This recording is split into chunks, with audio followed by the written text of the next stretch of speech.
Germany में factory worker की कितनी सैलरी होती है और असल सैलरी होती कितनी है? और टैक्सेस कटने के बाद आपके हाथ में उस वर्कर के हाथ में कितनी सैलरी, कितना पैसा आता है? और वो बचाता कितना पैसा है? और इसके साथ-साथ आज इस वीडियो में मैं आपको ये सब कुछ बताऊँगा कि आपने ईज़ी तरीका कौन-सा है जर्मनी आने का। लेकिन तरीका तभी आपको पता चलेगा, ये सारी चीज़ों का आपको तभी पता चलेगा अगर आप इस वीडियो का एक-एक लफ़्ज़ गौर से सुनेंगे। क्योंकि बहुत सारे लोग सुनते नहीं हैं, वीडियो ऑन कर देते हैं, सुनते नहीं हैं और बाद में वही मैसेज करते हैं, जी ये क्या करना है? इसका कैसे करना है? तो साथ रहिए अगर आप जर्मनी आना चाहते हैं। बहुत ईज़ी तरीका है, बहुत इम्पोर्टेंट वीडियो है ये आप लोगों के लिए। अस्सलाम वालेकुम, सबको प्यार भरा सलाम। आप देख रहे हैं योर विज़न न्यूज़ और मैं हूँ शाहिद सदीकी। अच्छा जी, अगर आपके पास बड़ी डिग्री नहीं है, बहुत ज़्यादा एक्सपीरियंस नहीं है, तो आप तब भी जर्मनी आ सकते हैं। किस तरीके से जर्मनी आ सकते हैं?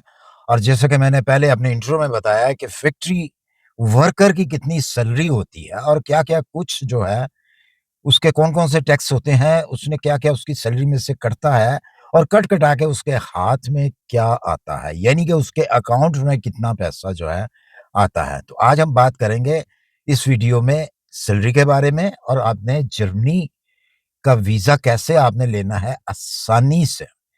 चाहे आप लेडीज़ हैं, आप भी आ सकती हैं, चाहे आप जेंट्स हैं, आप भी आ सकते हैं और फैक्ट्रीज़ के अंदर अगर आप काम करना चाहते हैं, तो आज की वीडियो को आप गौर से सुनिए, बेशक इसको देखें मत, सिर्फ़ सुनिए। जी, तो सबसे पहले हम सैलरी की बात करते हैं और फैक्ट्रीज़ के अंदर जो वर्कर हैं, उनकी ड्यूटी जो होती है, वो 8 घंटे की ड्यूटी होती है। 8 घंटे से ज़्यादा जो है, आपको नहीं कहा जाता है जी काम करें। हाँ, अगर तो आप ओवरटाइम करना चाहते हैं, तो बिल्कुल आप कर सकते हैं अपनी मर्ज़ी से, लेकिन आपको ज़ोर जो है वो नहीं दिया जाएगा। उसके बाद जो गवर्नमेंट ने सैलरीज़ का ऐलान कर रखा है, इस साल की जो सैलरी इस टाइम पे चल रही है कि गवर्नमेंट ने जो ऐलान किया हुआ है, वो कम से कम मिनिमम जो है 12 यूरो पॉइंट 41 सेंट, यानी कि आप कह सकते हैं साढ़े 12 यूरो से लेके 12 यूरो 81 सेंट पर आवर के हिसाब से गवर्नमेंट ने जो ऐलान किया हुआ है, उसके मुताबिक आपको सैलरी दी जाती है। अच्छा, इसमें अब ऐसा भी है कि बहुत सारी ऐसी फैक्ट्रीज़ हैं, कंपनीज़ हैं, जो कि गवर्नमेंट के रेट बताए हुए से ज़्यादा पर आवर के हिसाब से आपको देते हैं। कम नहीं होंगे। अगर मिनिमम सैलरी जो है पर आवर की 12.41 है, 12.41 है, तो वो इससे कम नहीं दे सकते, इससे ज़्यादा आपको देते हैं। बहुत सारी ऐसी फैक्ट्रीज़ हैं। अब डिपेंड करता है कि बहुत सारी ऐसी फैक्ट्रीज़ हैं जिसके अंदर 3 शिफ्टों में काम होता है। कुछ ऐसी फैक्ट्रीज़ हैं जिसके अंदर 4 शिफ्टों में काम होता है, यानी कि वो 24 आवर चलती हैं। 4 शिफ्टें इसलिए कि उसमें संडे भी होता है, संडे को, सैटरडे को भी काम किया जाता है। अगर तो आप नॉर्मल करते हैं 8 घंटे और उसकी जो ड्यूटी है वो फ्राइडे मंडे टू फ्राइडे है, यानी कि 5 डेज़ जो है आपको काम करना होता है।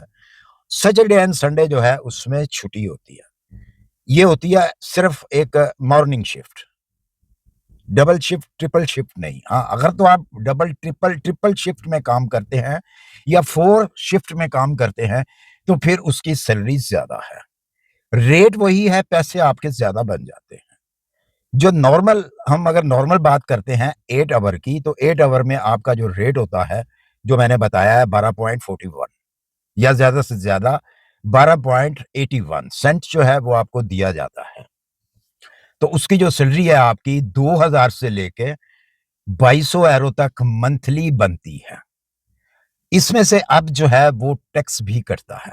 एक तो टैक्स कटता है, दूसरा आपकी उसमें से मेडिकल कटता है, तीसरा आपकी पेंशन का जो पैसा है वो कटता है। और 2 छोटी-छोटी जो है और इंश्योरेंस हैं 20 यूरो की, 15 यूरो की, 5 यूरो की, इस तरह की 2 और जो है सोशल अ, जो इंश्योरेंसें होती हैं, वो आपकी कटती हैं। किस्सा मुख्तसर के 1 शिफ्ट मॉर्निंग शिफ्ट करने वाला जो शख्स है फैक्ट्री में, चाहे लेडीज़ है, चाहे जेंट्स है, मंथली उसको कैश जो नकद होता है कटौती के बगैर, वो 2000 से लेके 2200 होता है, लेकिन जब कटौती हो जाती है सॉरी, तो फिर आपको वो 1600 यूरो कह सकते हैं, 1600 भी मिल सकता है, 1650 भी मिल सकते हैं, 1500 भी मिल सकता है। अच्छा, इसके ऊपर डिपेंड भी करता है फिर कि आपका स्टेटस क्या है। यानी कि आप सिंगल हैं, आप मैरिड हैं, आपके बच्चे हैं, फिर उसी हिसाब से जो है आपकी सैलरी में से टैक्स कम कटता है। फ़र्ज़ कर लें कि अगर आप सिंगल हैं तो फुल टैक्स कटेगा, अगर आप मैरिड हैं तो कम हो जाएगा टैक्स, अगर आपके बच्चे हैं तो और कम हो जाएगा टैक्स। यानी कि आपको जो कैश मिलेगा वो ज़्यादा मिलेगा। और अगर आप शिफ्ट वाली जगह पे काम करते हैं, 3 शिफ्टों में काम करते हैं या 4 शिफ्टों में काम करते हैं, तो फिर जो है आपकी सैलरी 2500 से लेके 2800 यूरो तक भी आपकी निकलती है। क्योंकि जो संडे को आप काम करते हैं, उसका आपको 100% मिलता है। फ़र्ज़ करें कि पर डे के 8 घंटे के अगर आपके पैसे 100 यूरो बनता है, तो संडे वाली जो आप ड्यूटी करेंगे 8 घंटे की, उसका जो है आपको डबल मिलेगा। और नाइट में आपको 25% जो है, वो ज़्यादा मिलता है। नाइट शिफ्ट अगर आप करते हैं तो 25% जो है, उसका आपको ज़्यादा मिलता है। इसमें मैं औच एक चीज़ और भी क्लियर कर दूँ आपको, जो ओनली टैक्स कटता है, मतलब कि वो दूसरी चीज़ें एक साइड पे रख दें आप, आपकी जो पेंशन की मनी कटती है, पैसा कटता है, उसको भी छोड़ दें, एक साइड पे कर दें और बकाया जो और चीज़ें हैं, उनको भी छोड़ दें। सिर्फ़ टैक्स की बात कर रहा हूँ। जो आपका टैक्स कटता है, वो हर साल आपको उसमें से 30% से लेके 50% तक वापस भी मिल जाता है। लेकिन वो कब मिलेगा? फ़र्ज़ करें कि ये 26 चल रहा है, 2026 चल रहा है, इस साल आपने पूरा काम किया है, टैक्स दिया है आपने, तो 2027 में जाके आपको फैक्ट्री से एक पेपर मिलता है जिसके ऊपर लिखा होता है कि आपका कितना टैक्स कटा है। वो पेपर आपने अकाउंटेंट के पास लेके जाना होता है, अकाउंटेंट जो है वो आपका हिसाब करके तो आगे भेज देता है इनकम टैक्स को और इनकम टैक्स जो वाले जो है ऑफ़िस वाले वो आपको वो टैक्स में से 30% लेके 50% तक हर साल जो है आपको वापस कर देते हैं। और फ़र्ज़ कर लें कि अगर आप मंथली एक नॉर्मल हम बात करते हैं, नॉर्मली अगर 1600 यूरो आपके हाथ में आता है, आपके अकाउंट में आता है, तो उसमें से आप खर्चा कितना करते हैं? अगर तो आप सिंगल हैं, तो अगर आप सेपरेट रहते हैं, अकेले रहते हैं, रूम रेंट्स ज़्यादा हैं यहाँ पे। बड़े शहर के अंदर रूम रेंट जो है वो बहुत ज़्यादा है। अगर आप छोटी जगह पे हैं तो वहाँ पे रूम रेंट जो है वो कम है। और अगर आप किसी के साथ मिल के किसी दोस्त के साथ रहते हैं तो ज़ाहिर-सी बात है वो फिर डिवाइड होता है और जब डिवाइड हो जाता है तो उसमें आपकी काफ़ी सारी बचत होती है।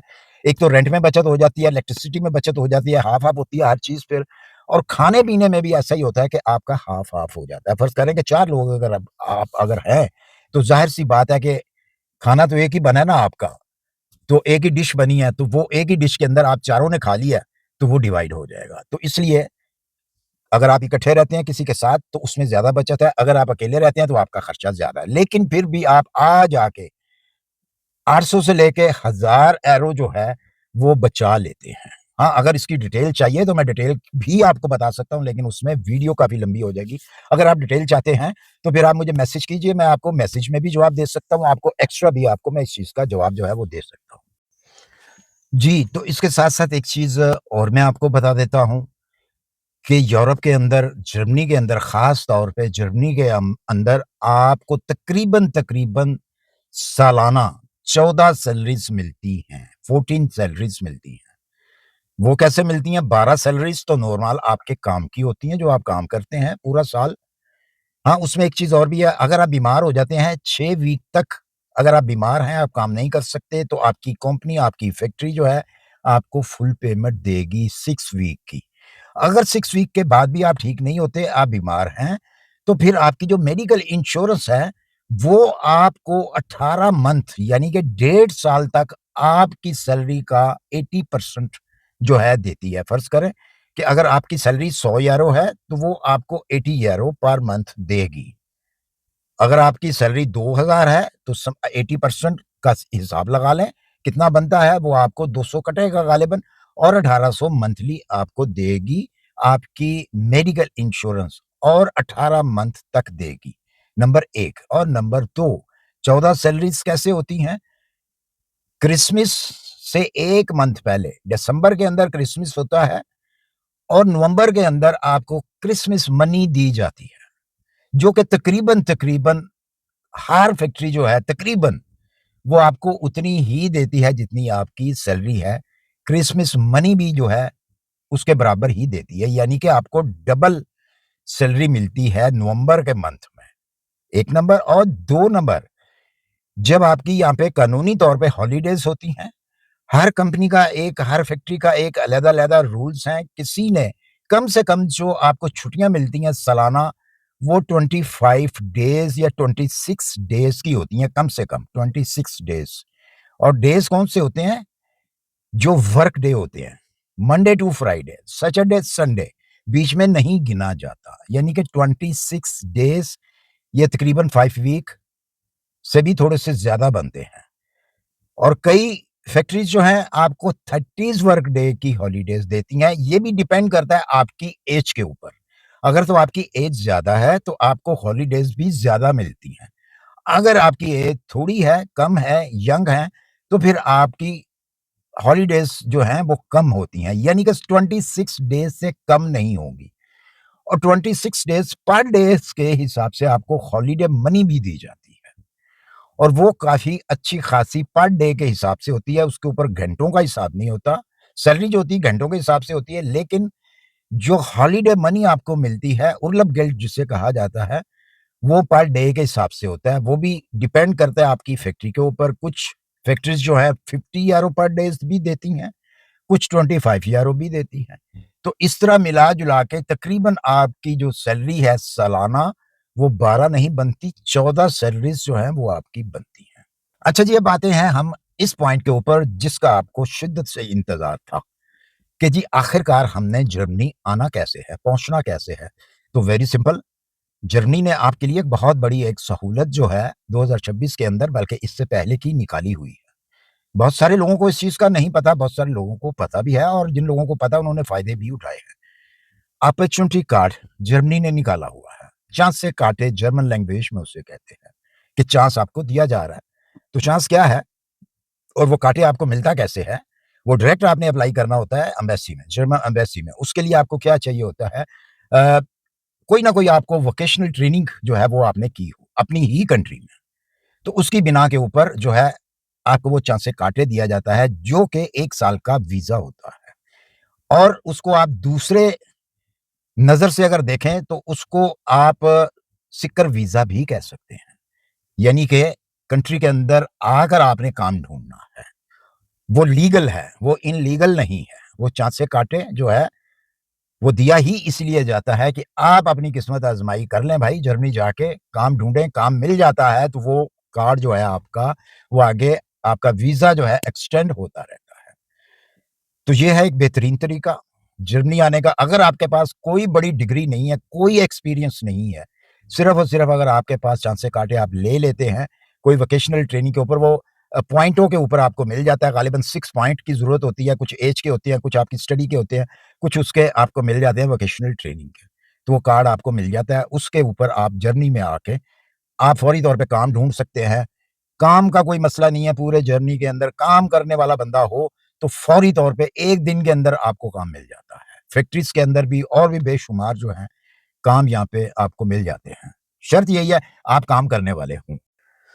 और जनाब ये बहुत बेहतरीन एक चांस है आपके पास, अगर आप जर्मनी आना चाहते हैं, बगैर किसी एजेंट के, आपको किसी एजेंट की ज़रूरत नहीं है, जैसा कि मैंने बताया कि आपने वो पॉइंट इकट्ठे करने हैं, वो पॉइंट उस पॉइंट की बिना के ऊपर आपको चांसे काटे मिलता है और आप आके यहाँ पे जॉब ढूँढ सकते हैं या कोई आपका जानने वाला है तो वो आपको जॉब जो है ढूँढ के दे सकता है, उसमें कोई इतना बड़ा प्रॉब्लम नहीं है क्योंकि जॉब हर जगह पे यहाँ पे मौजूद है।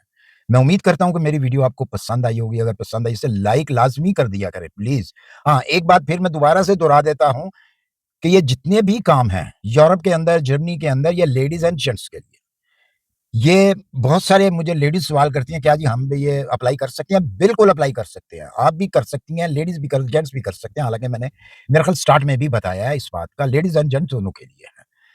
तो इस वीडियो को शेयर भी करें अपने दोस्तों के साथ ताकि उनके भी काम आए। इसी के साथ मुझे दीजिए इजाज़त, अपनी दुआ में याद रखिए, मिलते हैं इंशाल्लाह फिर किसी अच्छी सी इन्फॉर्मेशन के साथ। अल्लाह हाफ़िज़।